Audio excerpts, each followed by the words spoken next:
Recently acquitted Pastor Timothy Omotoso rearrested on immigration charges just weeks after his high-profile acquittal on charges of rape and human trafficking.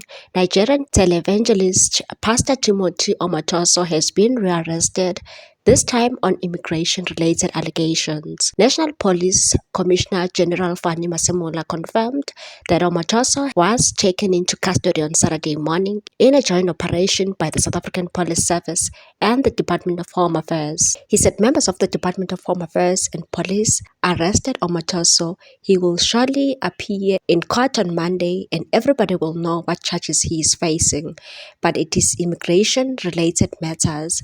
While officials have not disclosed the exact nature of the charges, Masemola noted that the Department of Home Affairs will provide further details in due course. Omotoso, alongside his co-accused Lusanda Sulani and Zukisa Sito, were previously arrested in April 2017. The trio faced serious charges, including rape, assault, and human trafficking, allegedly involving church members at Jesus Dominion International in Gqeberha. The 7-year-long legal battle drew national attention and culminated last month when Judge Emma Skuman of the Gqeberha High Court ruled that the state had failed to prove its case beyond a reasonable doubt and said, "In my view, the explanations of the accused are improbable and I don't subjectively believe them. However, disbelief alone does not equate to guilt."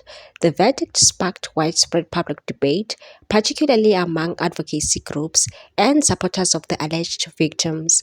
Omotoso's rearrest is now likely to reignite conversations around his presence in the country and long-standing allegations that shadow his ministry. He is expected to appear in court on Monday.